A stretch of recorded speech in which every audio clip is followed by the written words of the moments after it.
Hai Dr. Farhan dan rakan-rakan sekalian. Kumpulan kami ialah kumpulan ketujuh.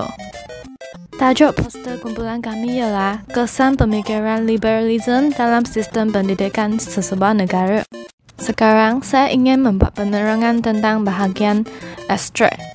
Tujuan utama bagi kajian yang dijalankan adalah untuk mengkaji kesan pemikiran liberalisme dalam sistem pendidikan sesebuah negara, terutamanya di negara kita, Malaysia. Bagi menjayakan kajian tersebut, kaedah soalan selidik telah disediakan dan diedarkan kepada 51 orang responden. Apa khabar semua? Nama saya Grace Lajai. Dalam pembentangan ini, saya akan membentangkan tentang pengenalan liberalisme. Liberalisme merupakan sebuah ideologi yang menekankan kepada kebebasan setiap individu untuk mengekspresikan keinginan diri sendiri. Maka, seseorang yang menerima fahaman liberalisme dipanggil liberal.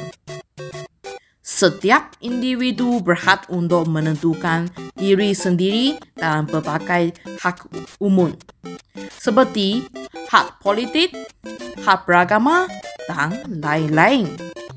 Walau bagaimanapun, masuk perkataan liberal mungkin berubah mengikut konteks sebuah negara. Halo semua, nama saya Lauzirof. Sekarang saya akan membuat penerangan tentang bahagian objektif kajian dan juga metodologi yang terdapat dalam poster kumpulan kami. Yang pertama ialah objektif kajian. Objektif kajian dalam poster kami adalah untuk mengkaji kesan pemikiran liberalisme dalam sistem pendidikan sesebuah negara, terutamanya di dalam negara kita, Malaysia. Yang seterusnya ialah metodologi. Dengan itu, metodologi yang terdapat dalam poster kumpulan kami adalah menggunakan kaedah kuantitatif, yaitu borang soal selidik.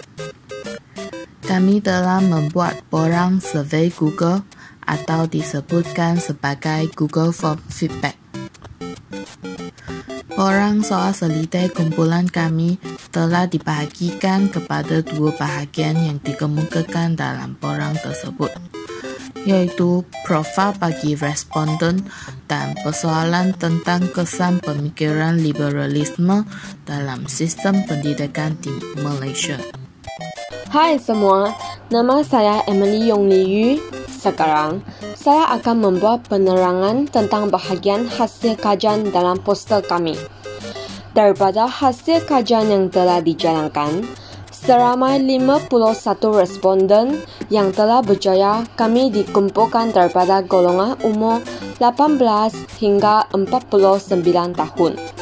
Kebanyakan penduduk di Malaysia adalah lebih memahami tentang konsep liberalisme.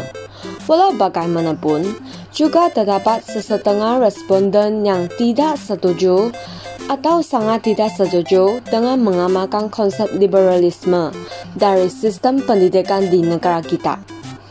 Kumpulan saya telah mencadangkan bahawa semua pihak perlulah bekerja sama untuk menyebarkan konsep liberalisme dalam berbagai bidang, supaya konsep ini dapat diterima oleh semua penduduk di Malaysia.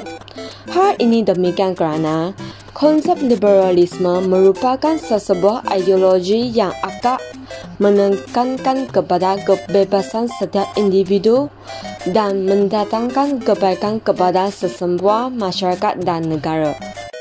Hai semua, nama saya Lim Jie dan sekarang saya akan membuat penerangan tentang bahagian kesimpulan dalam poster kami.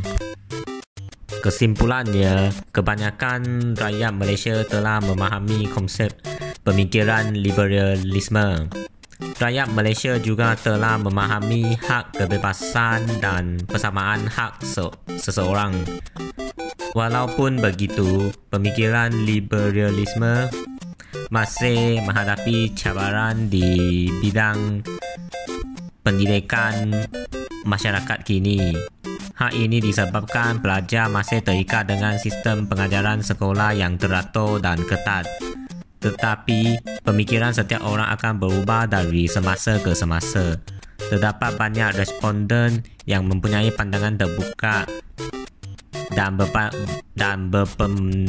berpendapat bahawa pihak sekolah perlu mengubah sesuaikan cara pengajaran dengan berdasarkan pemikiran liberalisme di sekolah dan penggunaan telefon bimbit di kawasan sekolah sepatutnya dibenarkan. Sesetengah responden juga menyatakan bahawa pihak berkuasa dalam bidang pendidikan kerajaan seperti KPT dan KPM haruslah menyebarkan pemikiran liberalisme di dalam sukatan pelajaran atau dalam mata pelajaran pendidikan sivil dan pendidikan moral. Hal ini dikatakan demikian kerana pemikiran liberalisme dapat mendatangkan kesan yang positif dalam sistem pendidikan di Malaysia.